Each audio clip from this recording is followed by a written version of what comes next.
Impact TV Kuki channel Chipinthei Talkshow gift and refreshment sponsor koi industry vezosi Seiminlal Kipgen kay mai na bon chawin lim na kahinay kini na hi tune ho Talkshow ahin guest special guest katagi Kovin enjula mazong achan chin thu hin saitan tin hichima sangchun kin aminta lang na hinaing kating jam ta pu je Lunkim Retd ITS Principal General Manager Bsnl chule intending candidate 46 Saikul SC ama hitunia ho studio hungzin ama sapenin ama limna neo hitin hepa na boil heading kata sanin na hijongle in spite of your busy schedule na partner hin la do achilaya ki hothaya amzin ama sapenin Impact TV Kuki channel team thalangin limna kahin nei na hi inzo injong kahin saita in minchupu je Lunkim kahin titain ahin mi tamta injong ne heta ding kata sanam ni za hello lai zong ding ahin na ama sapena nang ma chanchin thu introduction na neu chan hong ki nei thai da pe na pat dim hai mai tin aya chu kum gup kum sagi ka hi pat ai diulalenim fala hu ko mai 2008 vela hu Delhi ko na transfer ka hu hi le infala cha pada chu school khat aki bolin cha hu kapan sa ai chu aki ITS atiu Indian Telecommunication Service cha chu kana lu de hin 1990 cha chu 2019 March achu retire kahi sa chu hiti chu ahi jegin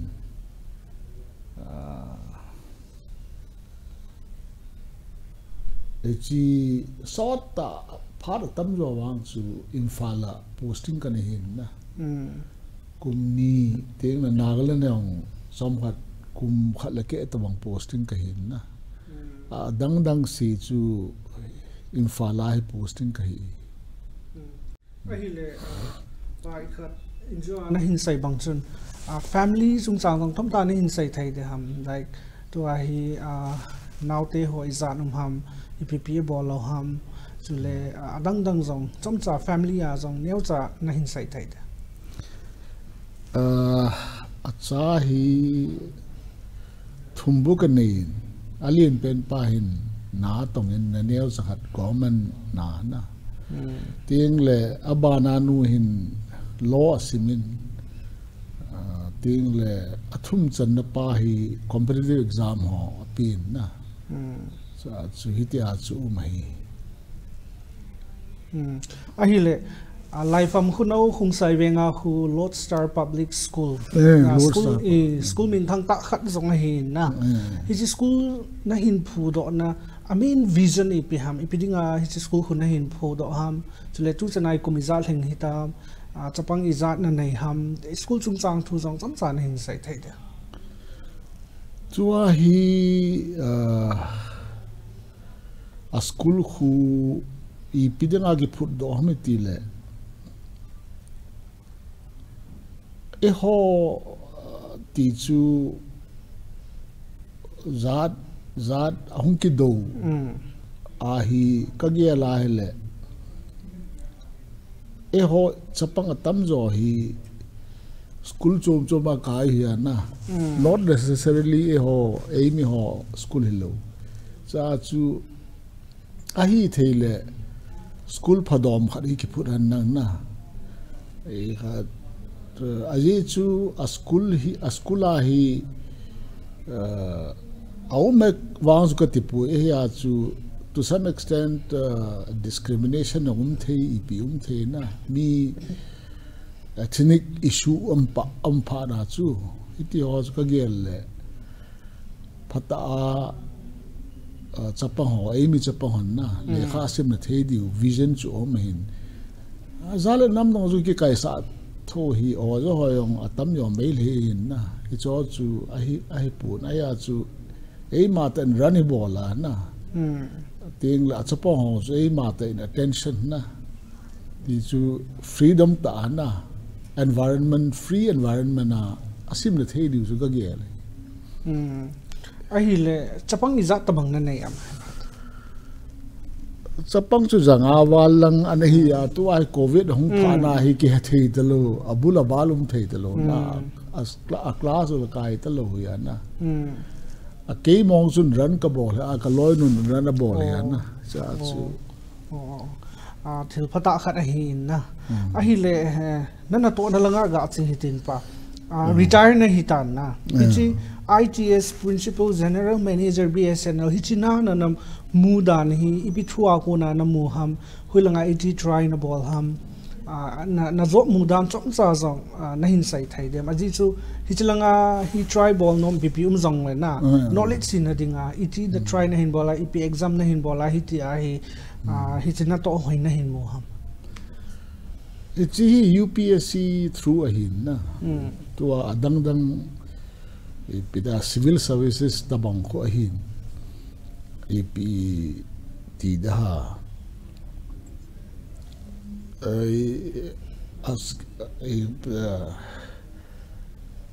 a promotion structure adang dang structure hos ki bang su ke group A service ti dam na amot hun ki bang banga chu mahin I Indian All India Engineering Service ati cha chu ema rank dung ri a chu a choice ki piana ke chun telecom service ka choice a chu kamu ti de ale pai piding a telecom service na chu sam adang dang zo di ya na pilung na chum ke chu IIT a chu electrical engineering ka simen na IIT Mumbai a ho kana graduate hin cha chu electrical ti wang wa zo bon electrical and electronics combinable hin na cha chu a field tong ki to ana cha chu ka ga ai khade ai le pa hichi lekhan na simlai ti taute hichi zop na try la ya difficulty si taute na ha sa na gen thai na tam ta na to ho iti na ki mai to pi am iti like lekhan na simdan ho na ki go dan hong cham sa na hin sai thai de EP extraordinary ta ang suka ki go na om hin a hi chu ama sa pe na chu ji service ka try le ka mu hin na hi ka la chu civil service on ka pe IPS ting le group A service on ka na mu na IT la chu chom khat a chu MPS on ka na mu MPS jong chu training thachumam ka bolman sa chu hiti ka la chu kavat vat le I khat ki try kit le ta chu kum nga yo ha ma ka try kit da na sa kamu kit hi na ni ba chan na chu a seniority chu mang te yong le a principal general manager ki kai do chu phata hi ai IPP chu hi le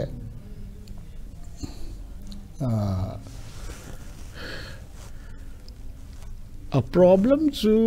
EP umbe set dam engineering service ya na public to yung interaction yung le chuti umbe set lo cool ta ana kitong hina sa chu ita chu than ta na to hi a hi le tu a hin retire na hi zo hin to a hin intending candidate 46 Asia hi tu kum 2020 election a hi mi pi representative pangding in zone ki go in na ichi ipilung tup na nei ham Saikul area ti taute a hi ipi changes na po lu nom ham a chi chung chang tu ang politics langan hunglung lu dan ti taute na a reason din chong hi na hin sai thai da e khat ke vadana hi politics hi business type ma ki bol thima ho kamwa na e khat koi madam ne yong hi be se ha teng le tham khat agam khu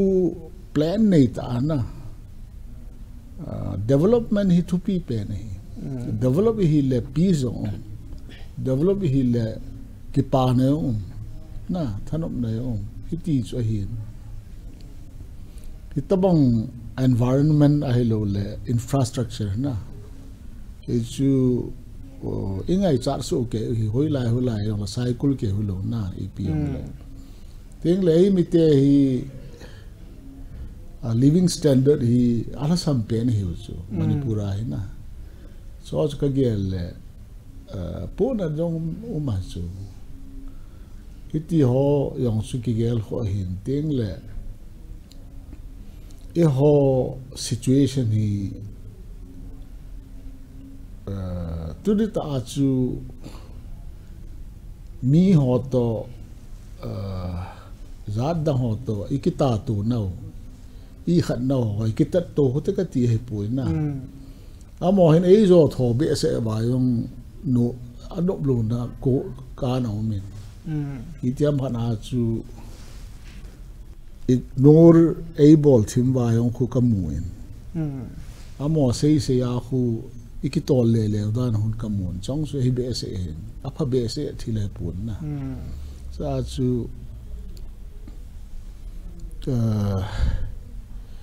mi ho behalf a chu yong tham hat thu issue na ayong thambat chu involve ka bol no me ji chu as a retired officer a chu yad ge se lo ko manai ngai pi lo di ni pyam khat some ipiam khat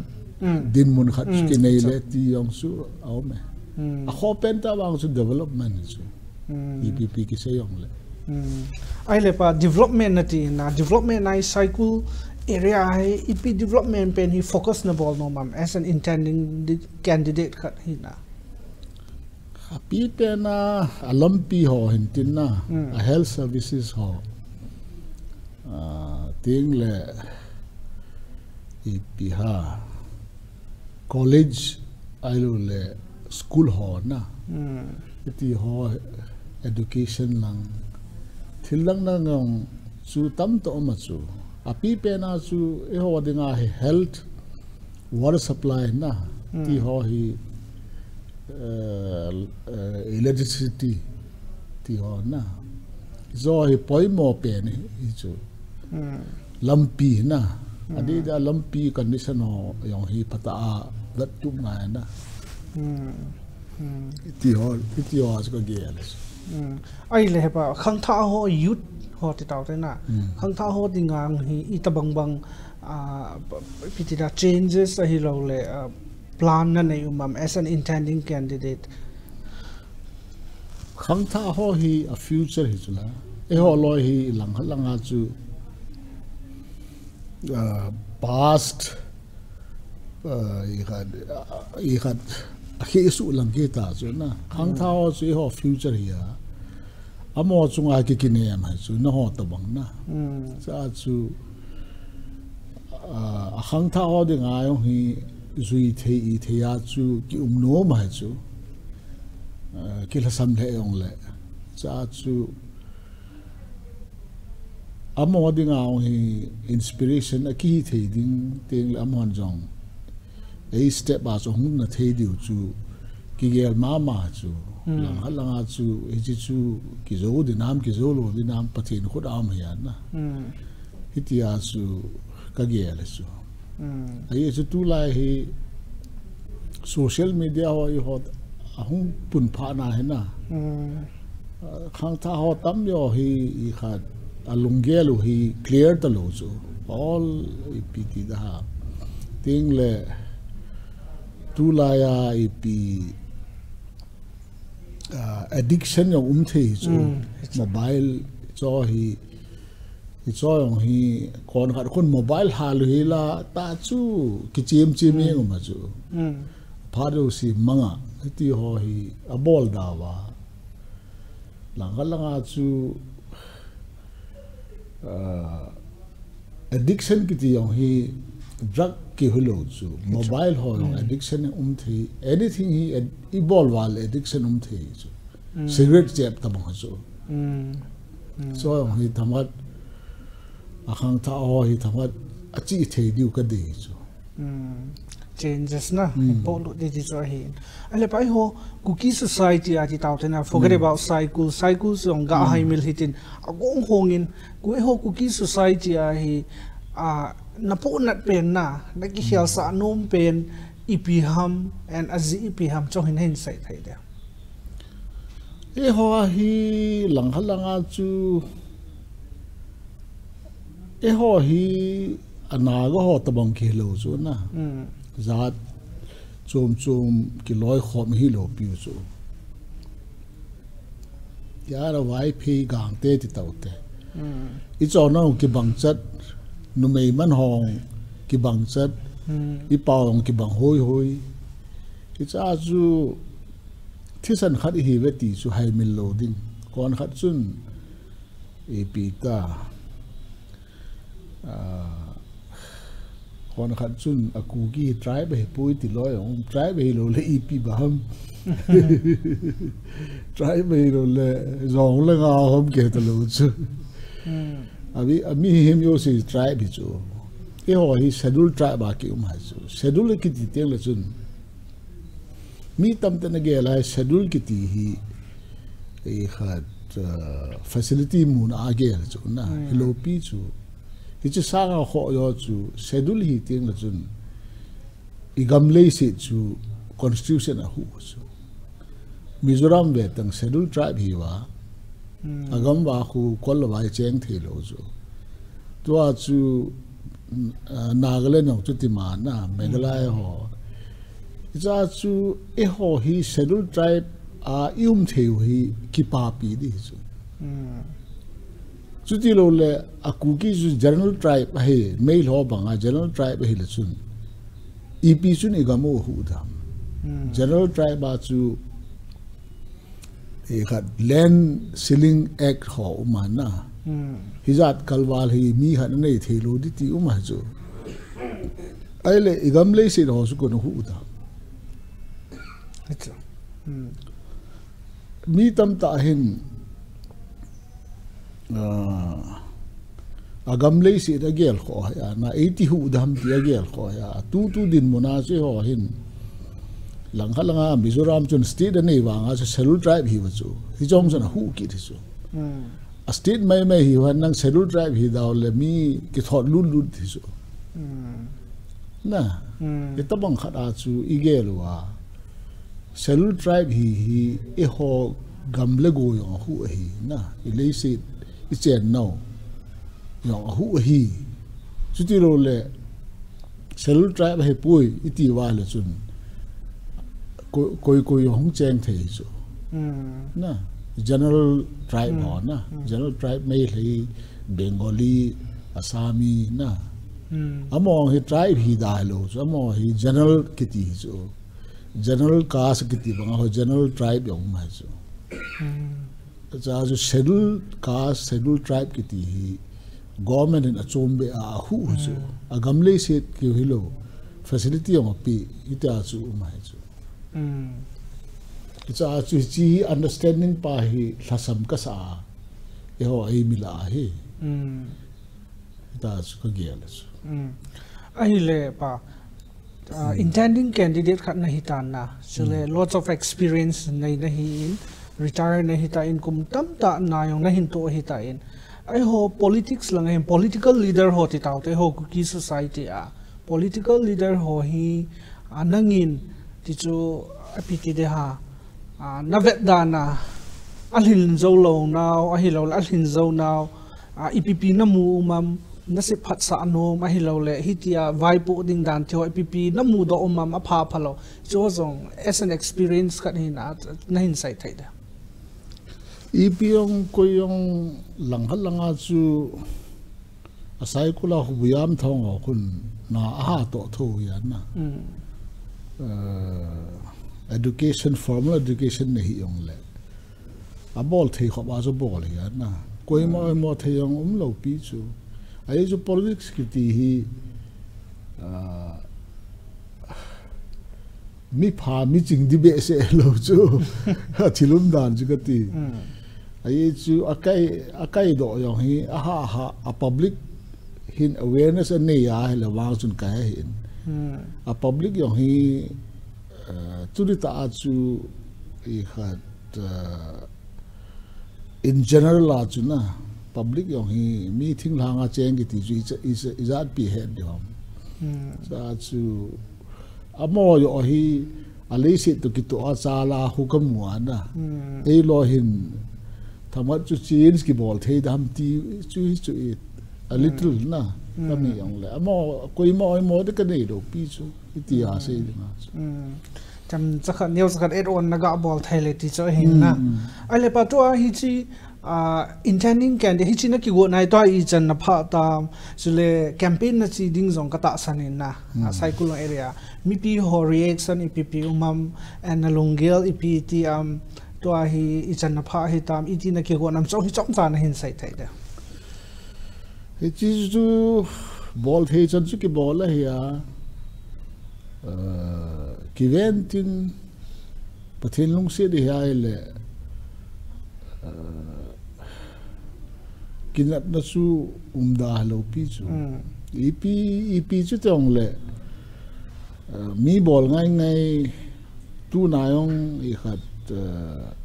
campaign mong hi ong la na function khana chi wa ke chu hilanga he ka bui ji a chu ka chi thei lo ya na ta chu chi nào chú thì là bol nào chú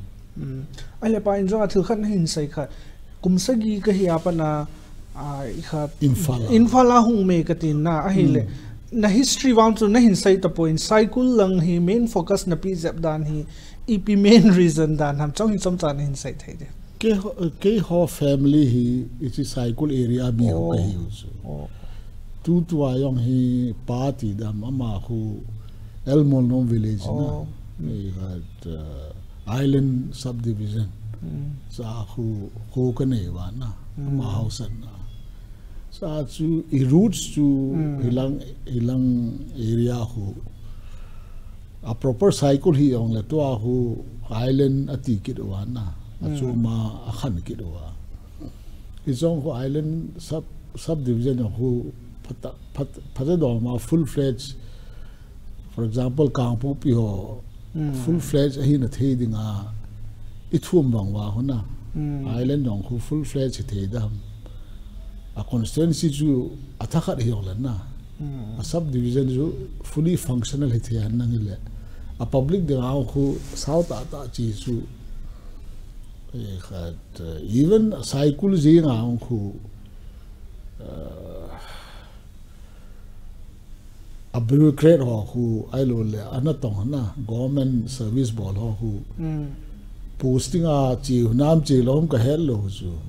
atam yo chu ka za da na chu koi mai hong a chi pui ti khat ka za ta bang problem chu ma chu island kho hi le infal to hong ki nai za ma na adi da thobal district hong ki nai za ma so chu communication ho phajap da na ka mu na chu develop ki bol le area mi ho khu thamhat khang to in de tiang ka yes ate inna a good step up he ti taute ai le pai ki holim na zong sot thim ta in ki sol to government break chom cha ga la he te o we were so let me pi ho zo si inja ka in sai bang in jam ta puze Lunkim Retd ITS chule intending candidate 46 Saikul AC to khol min chu pha cham sa na khungai tin break na law hite break ki chai le ka hung pai han ni tun break chu an law hite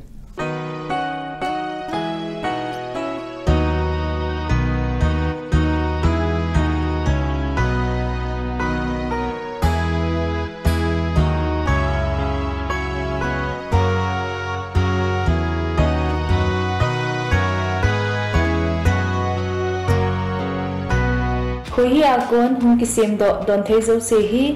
khoi zu thing sel akon kisim a hi khoi hi test the heart of Manipur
Avelin na bon chawin lim na kahinay kinin enjoy in say bangwin jam ta puze Lunkim retired IGS Principal General Manager Bsnl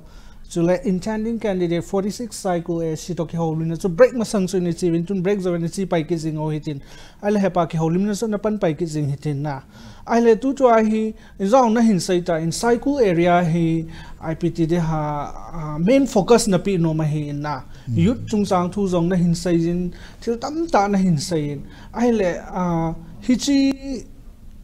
politics an hong lung lun hi retire na hong hi no hi so thima hi tan hin la phat hi chan pi ki golova tu kuma hi tian hong ki gon hi what inspire you na ipi lung thim na hin gela kun like ipi pen ji ham hi chong hi min zo het nom ding ta san min na aji so phat tam ta zong hi na bolo tu chunga hi tian hong ki gon hi main reason hi chong very unique ta kha hi na hi chong hi na hin sai thai da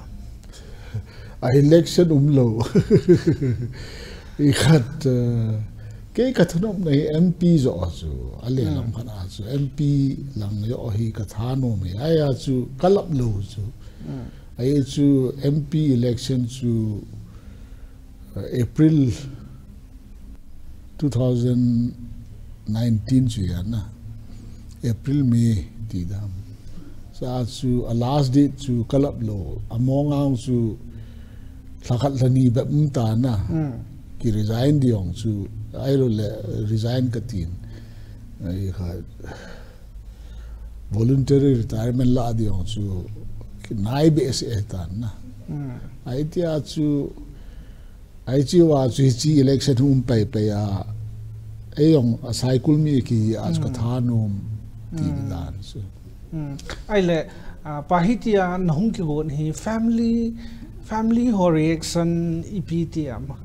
hiti ka ki gon he na tai family in sumi te in iti reaction abol ba atam yo chun ipi nom den ki chol dun ti loy ong man na aya chu ki ve po le ti chu ka ge le chu ai chu mi hem chu mo chol du ong chu hi thei lo chu thil chu ai piti da post khat ai lo le responsibility khat ai im lo le mi hem de nga chu anu thei lo na khat uma to a chu ji chu ka dei chu ti lo le i mo han nang le bol yong ke lo holiday po wa ki chi ding I ding e ho lang khalanga chu ke hi never but a social concern chu da kinai ma hintin hilanga mi gan thei ta ma ei nom ta holiday dung I dunga chi le ong chu ke chong chu enjoyment ti a ka gel lo pi chu enjoyment ki ti hi thil khat I bola na thil khat apa chom phat I bola society ding aiding na ji chu ting le APA contribute ball the chu bowling ti chu real ai le main vision ti tau te na hizong chu tam ta na in sai na hizong le main vision for Saikul constituency item kana na hung kai do a hi ala pathin in phasa ale what is your main vision and dream ti tau te Saikul gam khu gam nom ta chu e khat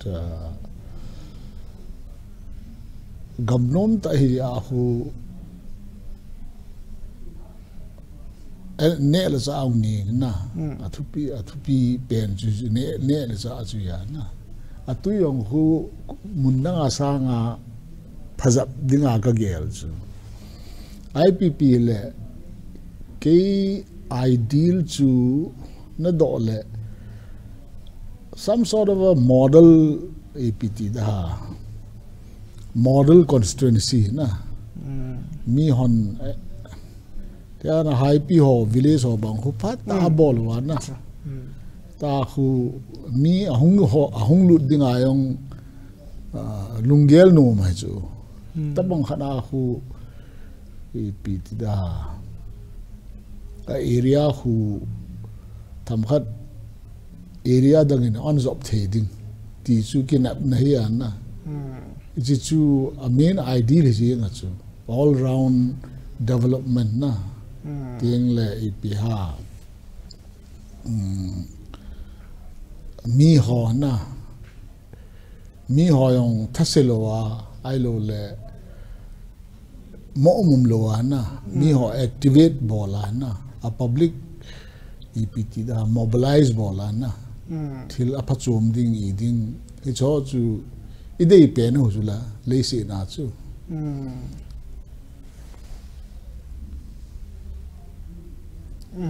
chỉ cho hình na hi le in ra hin say youth jong neo kha hin focus in na ai la tu in iti ham khat in na hung kai do ta le youth unemployed ho ti taw na tong mu lo ho hi tam ta kyu ma hi le kha chu la I chan ge am khana sim sang hai wanga na to mu lo na to hola chi jong le na he chu tu lai he so ke yo hin na hi sta bang hong hi itilam panga su lap dinga na ki go na na ya athil chu tua hi a government hin mi employable wa nga na a mi ho chu te a hanen Manipur government ti tawti office patan ka han nang a phat chan na tong han nang adang dang bolu le na development hum teng le chun I had EPT da organization ong chu len che che chu teng le mi absorbable the che che chu e ho hi mi employable wa ana la tong lo te a han na ozo ho bang ko tam jo na to lo chu na ai chu phaten na tong lo a student hong tam ding na income no hum zap ding na hi cha chu a school long jo expand the chu expand hi ting lo ju oza yong recruitment hung ngai ding na iti ho chu hi a tam jo hi a health services yong le na a doctor a nurse ho dang dang ho khu phaten tong le kun in fa lang jo do na lai khu treatment dan ding teng le a recruitment ti chu private hi le government na hi le he had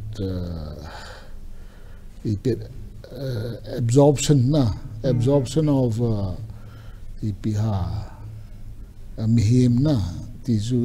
educated among chu capacity hum ti chu sa chu e hon igel wa hi lang khalanga chu na to hung ki hong ji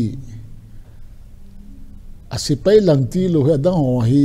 na to di be se lo chu mi asipai ho chu ti le security e ho hi law and order follow in tin na security chu ngai he chu aya chu hi cho asi te han a militancy hi tham ka reduce jong le na ale lam khana chu I pita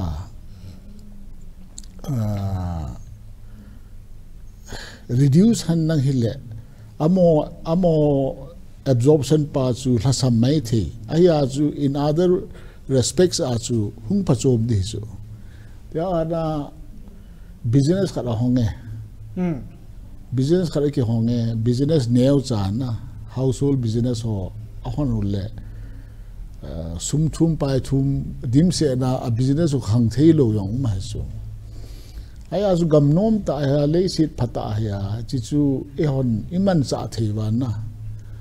adi de ai ho he agree langa na e khat focusable wa cha ko na income hong le chong su thil pa me e ho hin government services e gel wa chi chu employment lo pi chu tu lai he bi in tha tham ki sa ya tu a hi atam jo kawat le chu chan pur lang de a hu mystery ti ho na e mi atam jo hong ta chu itamang khat a chu a samvo hian nang IPP hian nang adang dang na beautician hian nang adang dang ho ku e hon especially hotel industry na chong hi hotel aphadom na tabang khat a chu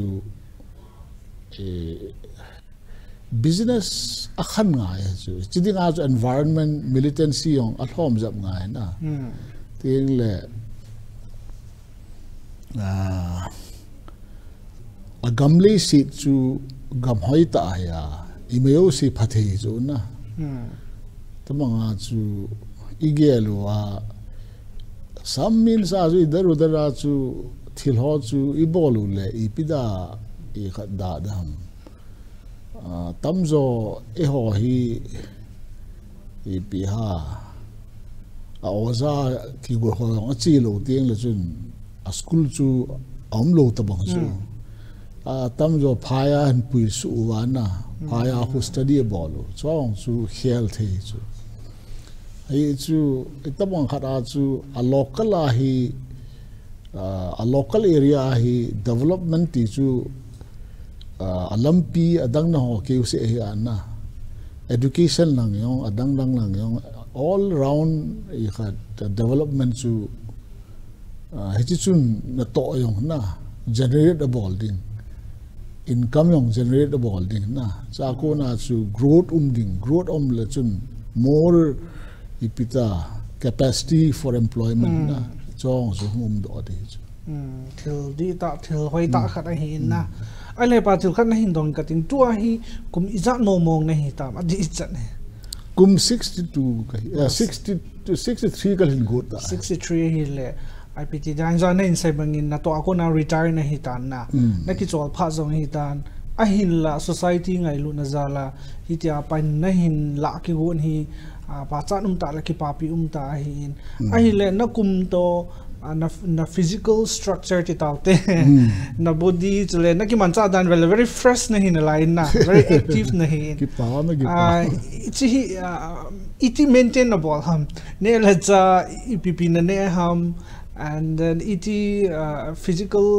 activity ipp na bolam nang ma hi cha active na hin na dingai midang moi le to hi po jong po ta lo de hin na but you look very young na very active na hi chong hi ama behind na chu ipp na bol cham cha na hin sai thai de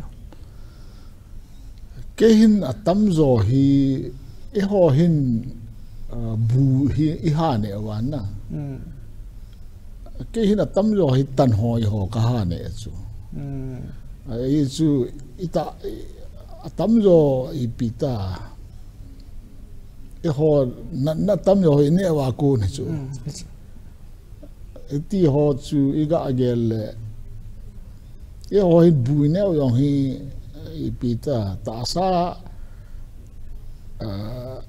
thing hang dunga low ball ho dinga jo phara pha chu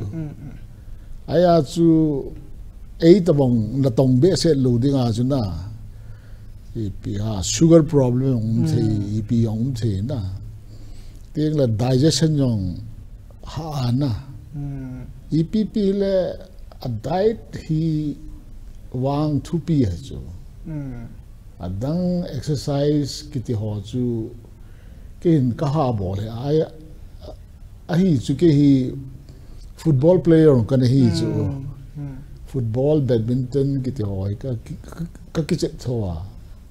kanga nahi so lo lai pi chu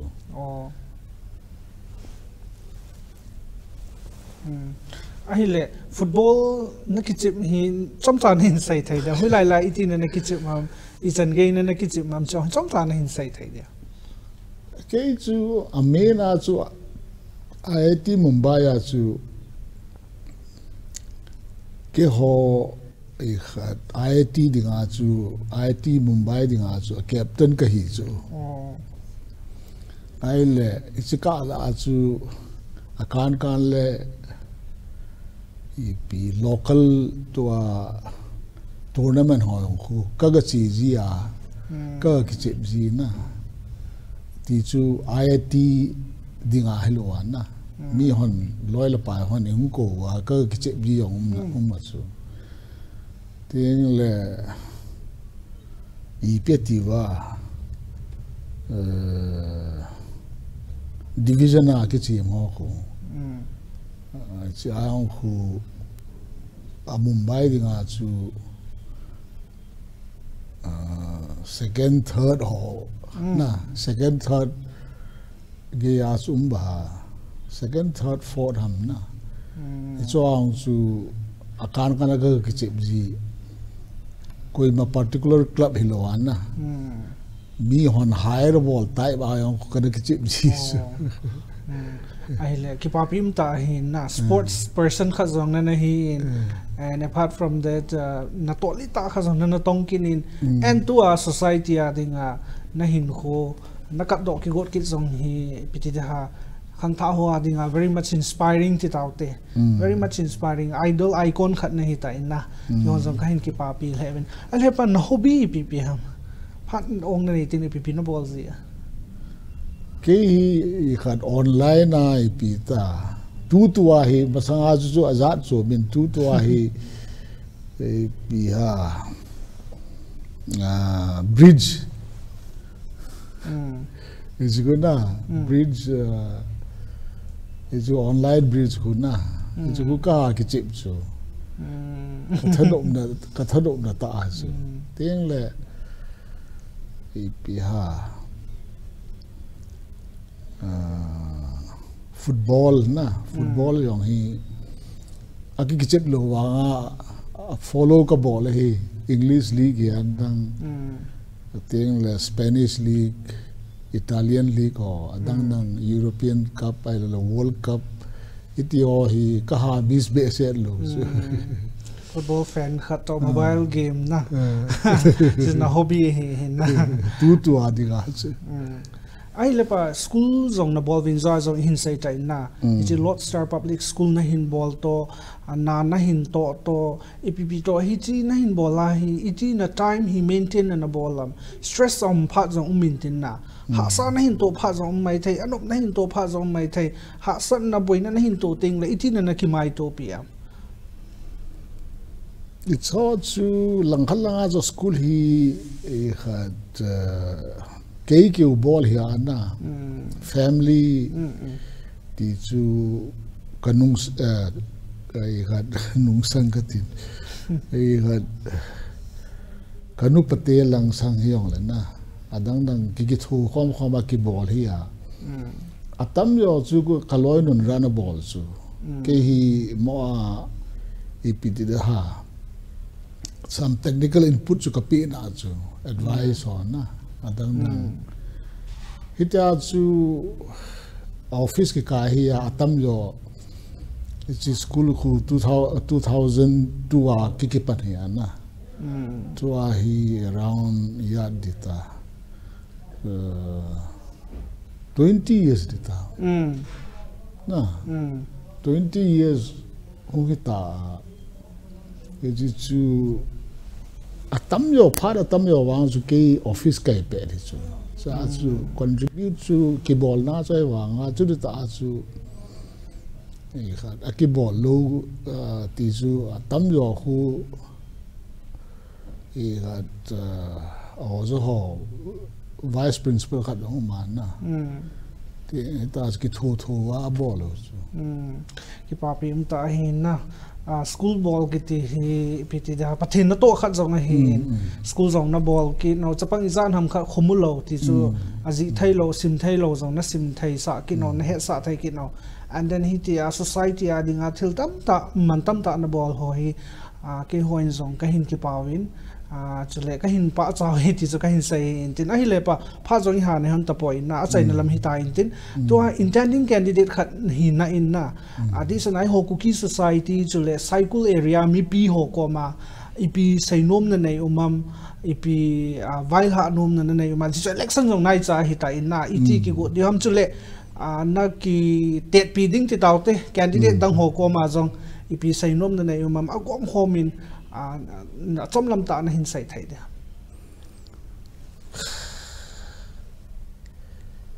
a public ko ma ga sei nom hi a hopen ta je hon a basis of democracy di dam si free and fair pool na so chu khala khat kina loading free ta vote bolding ting le amon jong alung de ta o ke chu asopi ka he airo le ain sungmi ka heta ap diong ka deilo amon jong amihim ho a candidate ho pata study bol wa na koi hitayong la kati atang kul lang he nong la adang dang ho yong la na hitia chu kitu mol hela violence hela na peaceful ta election he bol ho te la mi apa pen chu thang do ho te ti chu ka sei no me free and fair elections I di choi ho democratic country a cheng hiwin na democracy hoi ta is duty chu hin tin ki pam le jing in ko tu ni na boi le ding ta sanom min hinzo azong na hun hun masangau na hin sai ta inna na boi le wanga chlai na hunga pha chom chai ga ki ho ki pa thu ka hin sai in hin kho thu sim chlai to i tham hoi sai le pungkhat pungni kala sai zo chi hi po in anjo na hung kai do zo long le zo sau ta in ki pa ta in ki ho ta hi te chu ga sai ni chu la impact tv core committee chule producer chule adang dang thalhang in zong wis ka involve in na thil bol na success sung hi te nin chule tu ni impact tv Chipinthei Talkshow na hung na pi ding zong ka nei povin hi si memento neu cha hi sponsored by Pu L Paulin Thang Khong Sai and family ke veng no Manipuri in Fal Manipur ama hoi in chi sponsor i bol pi o hi in kum khana dinga hi chi ge sung hoyo si hi Talkshow hung he jing na dinga kapi jing ke o hin hi ji chun impact tv Kuki channel thalhenga na he jing na dinga Chipinthei Talkshow he jing na dinga chi ka hin pi ne na san pi ki pa me pa impact tv te zong ko ki pa in ting le nong khang to jing vin nang ting le chi momento in sponsor hi Pu measure Paulin Thang Khong Sai and family vengnom Manipuri amo chungong ki pa na kan phum aban le gift and refreshment sponsor khohi industry te zong si ge sungoyo si gift na ne thai neu cha cha ka pion chong hi amo thalenga ni san pi ding min ka hin pi kit ne ki pa khohi na ti khohi industries tabong industry abol do yong hi pa cha do min ting le amo chung gi pa in ting amo yong itabong industry lin ta ha bol do hi ke ko hello Manipur mi yo sen ki pa pi di chule achai na ke nei ho impact tv Kuki channel dinga advisor khan in zong na pangin na advisor khan hi na chule impact tv Kuki channel chungao ipi sainom na nei umam chule advisor khan hi nom nga hi na azong ipi sainom na nei umam chong chom chan hin sai thai dia ki pa me I khat ke I khat phat pi dik mang ka pe zo in na I khat advisor ki wang in advisor ka hi wan ka contribution hi alhom the in despite that I khat covered le impact tv hi hang to zap in kamun ting la subscriber yong atam che di ka ging san chu no na khan to wa I khat subscriber base hi na dei na che di win no ki ha bol win nang pathin no nan wang bu ta win ti ki pa min contribution ka bol point na ti lo de ji so impact tv anniversary ho zong ai ho lot star public school auditorium ma ki mang EPP program lin ta na in sponsor na bol hin na so it's a big contribution for impact tv Kuki channel hin kam se thu sai se sa hi po nang action na zo na ha bol hin ji chun chunga ki pa thu a velin ka hin phong chule a hung ding phal ni khuwa zong cham na program dang in nei vai zong we school area hen lang na auditorium hen lang hui la hi zong le na hin phal jin ke jing de he ti chu avela taw na le tiam na zong ka hin nei hin tin